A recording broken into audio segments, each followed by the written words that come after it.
안녕하세요. 백사원 목사입니다. 오늘은 10월 30일 수요일 아침입니다. 오늘도 신실한 마음으로 하나님의 말씀과 함께 하루를 살아가는 여러분 모두에게 크신 하나님의 복되시는 종일토록 함께 하시기를 바랍니다.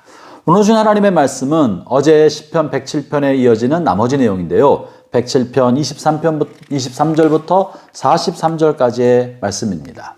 어제 본문에서는 시인이 하나님께서 하나님의 사랑하는 백성에게 고난을 주실 때가 있고 흑암과 사망의 길을 걸어가야 하실 때가 있지만 마침내 하나님께서 그들을 다시 건져내신다라는 것을 다루었습니다.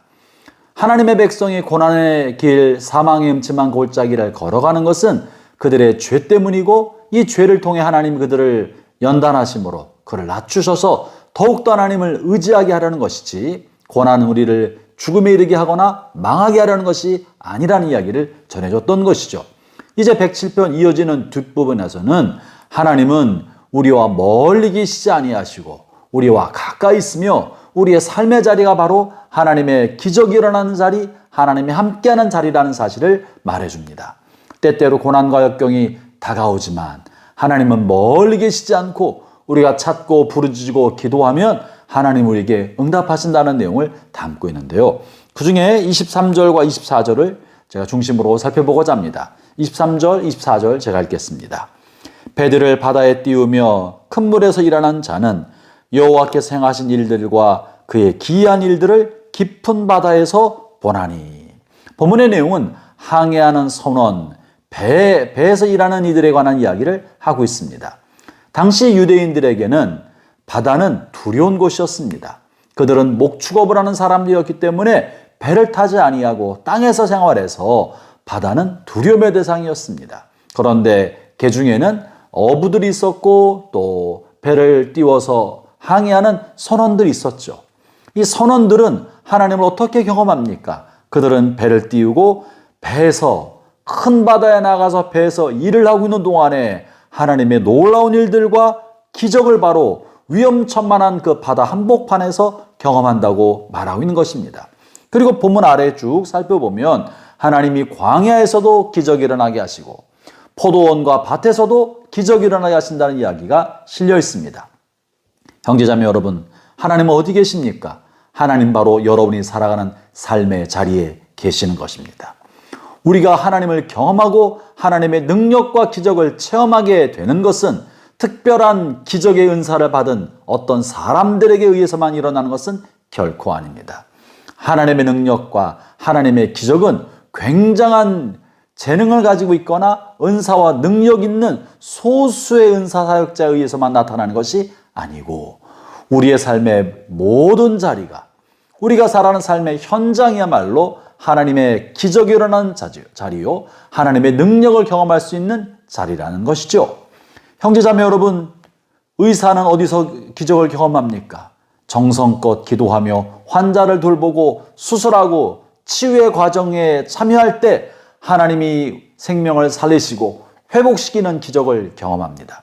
운전하는 사람은 운전을 하면서 정말 절제절명의 위기를 맞게 되지만 하나님께서 그들을 보호하시고 지켜주시고 안전하게 인도하시는 것을 경험하게 됩니다.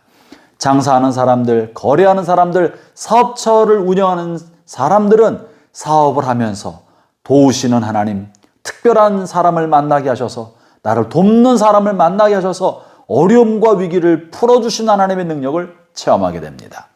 교육자들은 교육의 현장에서 아이들을 돌보면서 변화되지 않을 것 같은 아이를 붙들고 기도할 때 하나님의 놀라운 은혜로 그들이 변화되는 모습을 보면서 하나님의 기적을 경험합니다. 저는 목회자로서 목회 현장에서 성도들의 삶을 바라보면서 하나님의 능력과 기적을 경험합니다. 결코 하나님 앞에 돌이키지 않을 것 같은 사람들이 하나님 앞에 말씀의 은혜를 받고 기도하면서 능력을 체험하고 성령의 돌보심으로 성령님의 은사를 경험하고 하나님 은혜 앞에 눈물을 흘리며 삶이 변화되는 모습을 볼 때 과연 하나님이 목회 현장 속에 기적으로 임하시는구나, 능력으로 함께 하시는구나 경험하게 되는 것입니다. 사랑하는 형제자매 여러분, 여러분의 직업의 현장, 여러분의 삶의 현장, 여러분이 살아가는 삶의 그 자리야말로 하나님이 함께 하시는 하나님이 가장 가까이 계신 곳입니다. 그러므로 우리는 삶의 현장에서 엎드려 하나님 앞에 기도할 때 하나님의 능력을 체험하고 기적을 체험할 수 있게 되는 것이죠. 오늘 본문에서 많은 고난과 역경이 있지만 바다에 배를 띄우는 사람은 바다에서 광풍을 만나 삶의 위기를 느낄 때가 있지만 그 위기 앞에 기도할 때 하나님을 찾고 하나님 앞에 부르짖어 간구할 때 그 위기 속에서 베푸신 하나님의 기적을 경험한다고 말합니다. 그럴 때 하나님 마침내 평안을 주시고 평안으로 말미암아 그들의 마음에 소원하는 곳까지 소원의 한 곳까지 인도하신다고 말씀하고 계시는 것이죠. 그러면 우리는 우리의 삶의 자리에서 하나님의 기적을 경험하고 은혜를 경험하고 하나님의 사랑을 체험하게 되었을 때 어떻게 해야 할까요? 오늘 본문에서는 하나님의 백성이 마침내 우리의 공동체 안에서 어떻게 해야 되는지 중요한 메시지를 전해주고 있는데요. 32절입니다.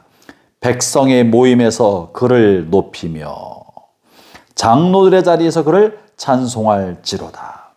하나님의 은혜를 경험한 사람들은 사람들이 모여있는 공동체에서 모임 중에 하나님께서 내게 베푸신 은혜와 하나님의 사랑 그리고 하나님 주신 말씀에 대한 깨달음을 나눠라라고 말하고 있는 거예요.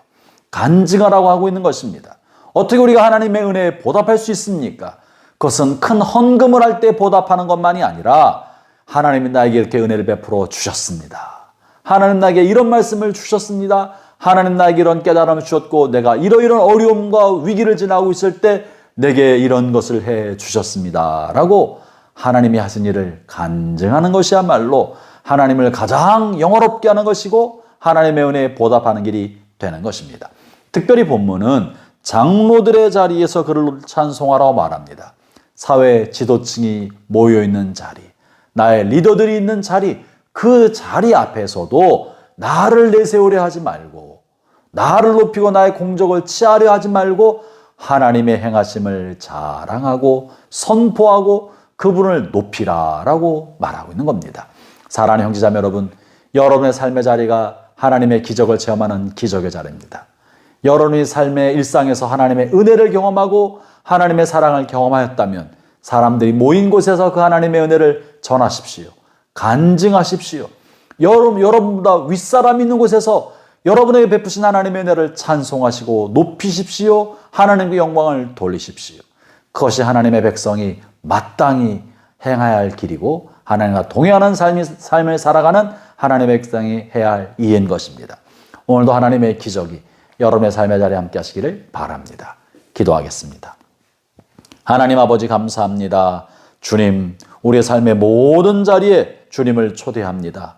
주님이 함께 하셔서 하나님의 사랑과 공의, 하나님의 은혜가 나타나게 하여 주시고 하나님의 은혜를 경험할 때마다 하나님을 높이고 찬송하며 그 찬송이 우리 입에서 끊어지지 않게 하여 주옵소서. 예수님 이름으로 기도합니다. 아멘.